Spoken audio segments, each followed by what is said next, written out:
નમસ્કાર વિદ્યાર્થી મિત્રો, કુશળ મંગળ હશો એ અપેક્ષા સહ આપણે આપણા આજના નવા તબક્કાની શરૂઆત કરીએ. તો અહીં ધોરણ 11માં નામાના મૂળ તત્વો વિષયમાં પ્રકરણ નંબર 1 એટલે કે હિસાબી પદ્ધતિ અને તેના પારિભાષિક શબ્દોમાં આપણે હિસાબી પદ્ધતિના પારિભાષિક શબ્દોની સમજ મેળવવાની થાય.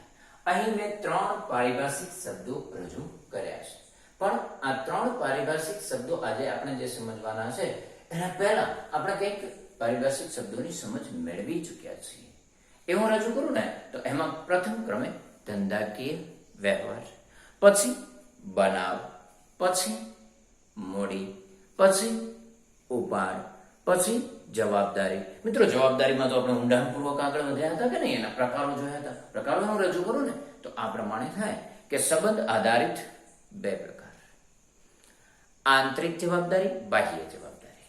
સમયને આધારિત 2 બાબતો: બેની ચાલુ જવાબદારી અને ચાલુ જવાબદારી.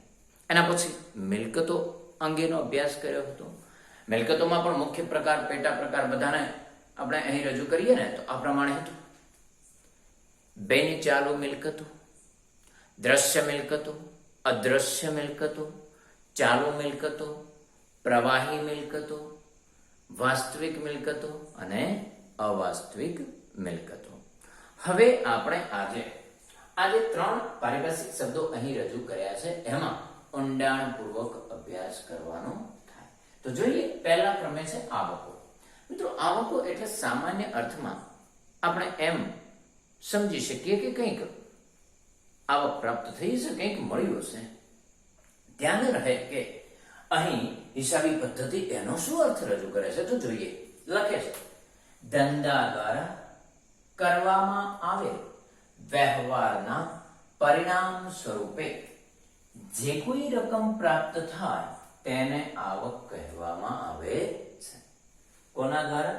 તો ધંધા દ્વારા કરવામાં આવેલ વ્યવહાર, અને જે વ્યવહાર છે એના પરિણામે જે કોઈ રકમ પ્રાપ્ત થાય એને આવક કહેવામાં આવે છે. મિત્રો, ધ્યાન રહે કે ધંધાકીય એકમમાં અલગ અલગ પ્રકારના કેટલાય વ્યવહારો થતા હોય છે. કેટલાક વ્યવહારો દરરોજ રેગ્યુલર જોવા મળતા હોય છે અને કેટલાક વ્યવહારો ક્યારેક જોવા મળતા હોય છે. એટલે કેટલાક રેગ્યુલર વ્યવહારો જે છે ને એમાંથી ધંધાકીય એકમને રેગ્યુલર આવક પ્રાપ્ત થતી હોય એવું બને, અને કેટલાક ક્યારેક બનતા વ્યવહારો જે છે ને એમાંથી ધંધાકીય એકમને ક્યારેક આવક પ્રાપ્ત થતી હોય એવું બને, જો આ બધા વ્યવહારો આવક અંગેના હોય તો. એટલે હું એમ કહી શકું કે ધંધાકીય એકમને કેટલીક આવકો નિયમિત સ્વરૂપે પ્રાપ્ત થાય છે અને ધંધાકીય એકમને કેટલીક આવકો અનિયમિત રીતે પ્રાપ્ત થાય છે. હવે જે નિયમિત રીતે ધંધાકીય એકમને આવકો મળે છે એના આધારે આપણે આવકોનો એક પ્રકાર રજૂ કરી શકીએ, અને જે અનિયમિત રીતે ધંધાકીય એકમને જે આવકો પ્રાપ્ત થાય છે એના આધારે આપણે એક બીજો પ્રકાર રજૂ કરી શકીએ. એટલે તો અહીં 2 પ્રકાર રજૂ કર્યા છે, તમે જોઈ શકો છો. આવકો, મૂડી આવકો, મહેસૂલી આવકો. હવે કોને મૂડી આવકો કહેવાય, કોને મહેસૂલી આવકો કહેવાય? તો હમણાં આપણે સમજ્યા કે કેટલીક આવકો ક્યારેક જ પ્રાપ્ત થાય છે. તો મિત્રો, જે કેટલીક આવકો ક્યારેક જ પ્રાપ્ત થાય છે ને એ મૂડી આવકો છે. હવે પ્રશ્ન થાય કે કયા એવા વ્યવહારો હોઈ શકે કે જેમાંથી આવકો પ્રાપ્ત થાય એ ક્યારેક જ પ્રાપ્ત થાય? તો હું કહી શકું કે જૂની મિલકત હોય તો જૂની મિલકત વેચી દીધી હોય તો એ જે આવક પ્રાપ્ત થાય ને એ ક્યારેક જ આવક પ્રાપ્ત થાય. મિત્રો, શેર કે ડિબેન્ચર બહાર પાડવાની બાબત જે છે ને એમાંથી જે આવક પ્રાપ્ત થાય ને એ ક્યારેક જ આવક પ્રાપ્ત થાય, અને એ જે ક્યારેક જ આવકો પ્રાપ્ત થાય છે એ આપણે મૂડી આવકો છે એમ કહી શકીએ. પછી છે મહેસૂલી આવકો. મહેસૂલી આવકો એટલે નિયમિત મળતી આવકો અથવા નિયમિત પ્રાપ્ત થતી આવકો. પ્રશ્ન થાય એમાં કે કયા એવા વ્યવહારો છે કે જે વ્યવહારોમાંથી નિયમિત રીતે આવક પ્રાપ્ત થાય છે? તો ધંધાકીય એકમ જે વસ્તુનો વેપાર કરે છે એ વસ્તુ એટલે કે માલ, એ માલનું વેચાણ કરે તો એમાંથી એને નિયમિત આવક પ્રાપ્ત થાય.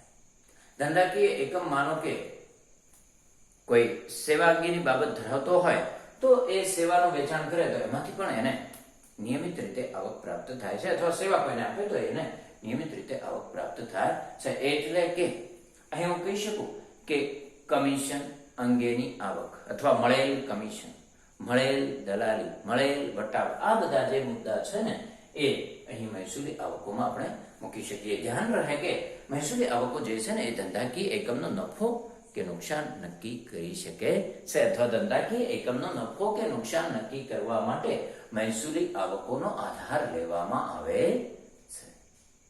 ચલો હવે અહીં છે ખર્ચા. જે રીતે આવકો અંગે આપણે બાબતો સમજ્યા એ રીતે ખર્ચા અંગે આપણે બાબતો સમજવી છે.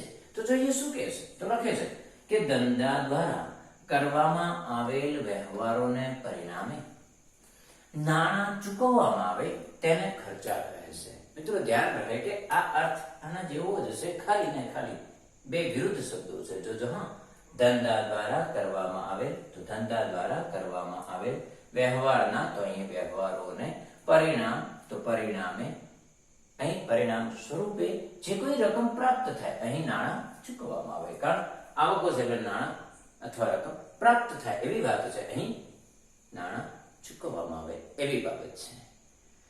તો કહે છે કે નાણાં ચૂકવવામાં આવે ને એને આપણે ખર્ચા કહી શકીએ છીએ. તો ધ્યાન રહે કે જે રીતે અહીં આપણે આવકોની બાબત સમજ્યા એ રીતે આપણે અહીં ખર્ચાની બાબત સમજવી છે. તો હું કહી શકું કે ધંધાકીય એકમમાં અલગ અલગ પ્રકારના કેટલાય વ્યવહારો ઉપસ્થિત હોય છે, અથવા કેટલાય વ્યવહારો બનતા હોય છે.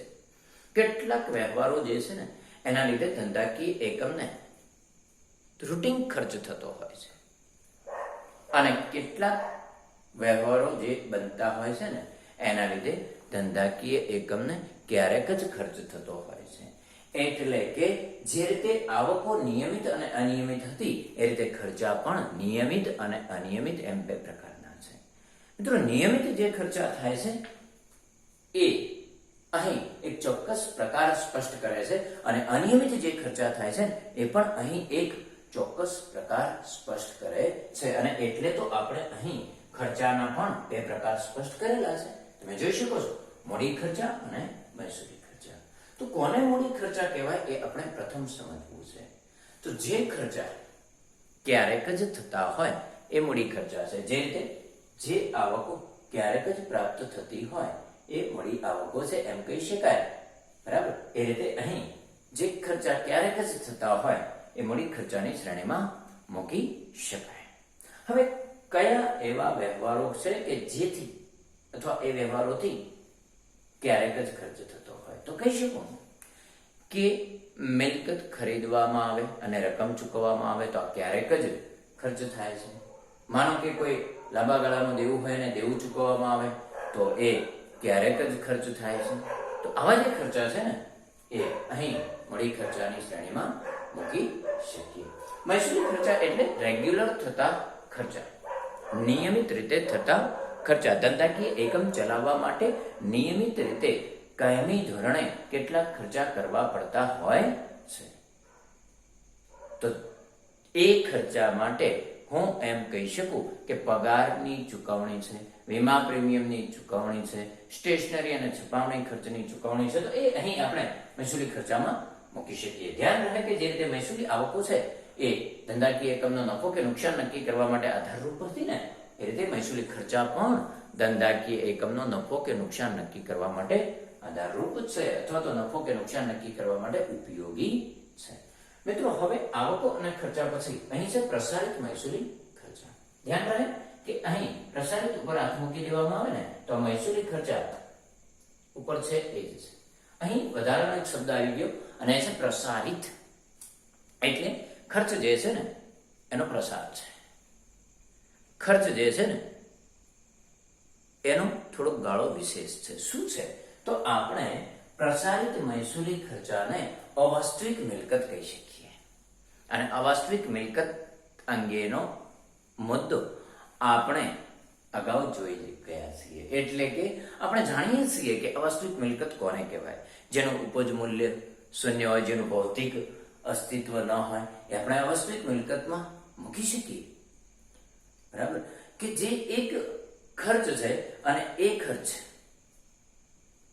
થોડાક વર્ષો વચ્ચે વહેંચી દેવામાં આવે છે, તો એ અવાસ્તવિક મિલકત છે, જેને આપણે પ્રસારિત મહેસૂલી ખર્ચ પણ કહીએ છીએ.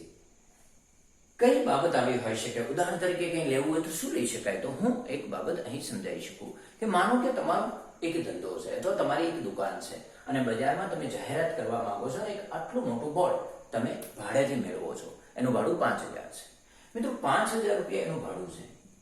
આ 5,000 રૂપિયા જે ભાડું નક્કી થયું છે ને, એની મુદત 5 વર્ષ છે. ચલો જોજો, 5,000 નું જે ભાડું છે એની મુદત કેટલી છે?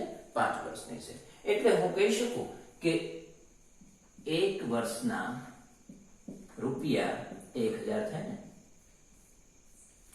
1 વર્ષના કેટલા થશે? 1,000 રૂપિયા. તો હું એમ કહી શકું કે આ 5,000 રૂપિયા જે ભાડું છે 5 વર્ષ માટે છે. એટલે 1 વર્ષના જયારે આપણે હિસાબો બનાવતા હોઈએ ને, ત્યારે 1,000 રૂપિયા ખર્ચ તરીકે આપણે નોંધી શકીએ, પણ બાકીના 4,000 ના. શું ના? ખર્ચ તરીકે ન નોંધી શકીએ. એને આપણે મિલકત તરીકે રજૂ કરવા પડે છે. ખરેખર ખર્ચ, તેમ છતાં મિલકત તરીકે રજૂ કરવામાં આવે છે, કારણ એ 4,000 નું મૂલ્ય હવે બાકીના 4 વર્ષ સુધી આપણને મળવાનું છે. જેનું મૂલ્ય ઉપજે એને મિલકત કહેવાય ને. એટલે ખરેખર ખર્ચ છે, તેમ છતાં મિલકત ગણવામાં આવે છે. એટલે તો એને અવાસ્તવિક મિલકત કહીએ છીએ. અને અવાસ્તવિક મિલકત એટલે જ આ પ્રસારિત મહેસૂલી ખર્ચ. હવે હું એમ કહી શકું કે અહીં જે મેં 3 પારિભાષિક શબ્દો સમજાવવાનો પ્રામાણિક પ્રયત્ન કર્યો છે ને, એમાં તમને સમજ પડી ચૂકી હશે. તો આ અપેક્ષા સહ આપણે અહીં આપણું કામ પૂર્ણ કરીએ છીએ. હવે વધુ એક અપેક્ષા હું રાખી શકું કે તમે તમારી પોતાની જાતને સાચવશો અને સ્વજનોની કાળજી રાખશો અને અભ્યાસ કાર્ય ખૂબ સારી રીતે આગળ વધારશો જ. આભાર, ધન્યવાદ.